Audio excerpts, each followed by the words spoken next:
ఈరోజు టిఫిన్ ఒక గ్లాసు గోధుమ పిండిలో రవ్వని కొద్దిసేపు నానబెట్టి పక్కన పెట్టుకోవాలి. గోధుమ పిండిలో వాటర్ వేసుకొని ఉండలు లేకుండా ఇలా నెమ్మదిగా ఎగ్ బటర్తో కలుపుకోవాలి. దీంట్లోకి కొద్దిగా జీలకర్ర, తగినంత సాల్ట్ వేసుకొని ఒక 5 నిమిషాలు పక్కన పెట్టు.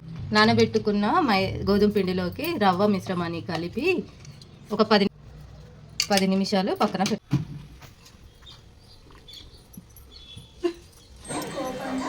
ఈజీ అండ్ తొందరగా తయారైపోయే టిఫిన్ అనమాట. మార్నింగ్ టైంలో హడావిడిగా ఉంటుంది కాబట్టి ఇలా గోధుమ పిండి రవ్వ ఇంట్లోనే ఉంటాయి కాబట్టి వాటితోటి ఈజీగా తయారు చేసేసుకోవచ్చు. అండ్ బాగుంటుంది కూడా తినడానికి. మీరు కనుక మాకు ఛానల్ని ఫస్ట్ టైం చూస్తుంటే సబ్స్క్రైబ్ చేసుకోండి. మీ సపోర్ట్ మాకు చాలా అవసరం. అండ్ మరిన్ని రెసిపీస్ కోసం మా కామెంట్ సెక్షన్లో చిన్న కామెంట్ చేయండి. అండ్ వీడియోని లైక్ చేయండి, షేర్ చేయండి. Please support our channel.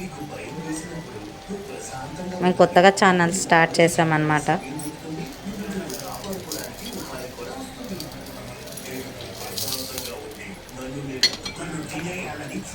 First time చేసిన దోశ కొంచెం సరిగా రాలేదని మళ్ళీ నెక్స్ట్ టైం ఇంకొక దోశ ట్రై చేశాను. అది యాడ్ చేశాను అన్నమాట.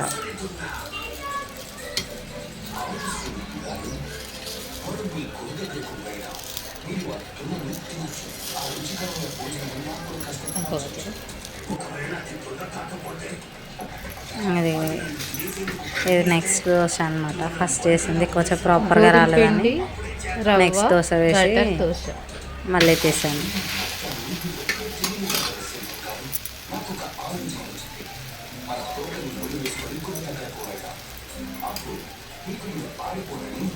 Thank you for watching our video.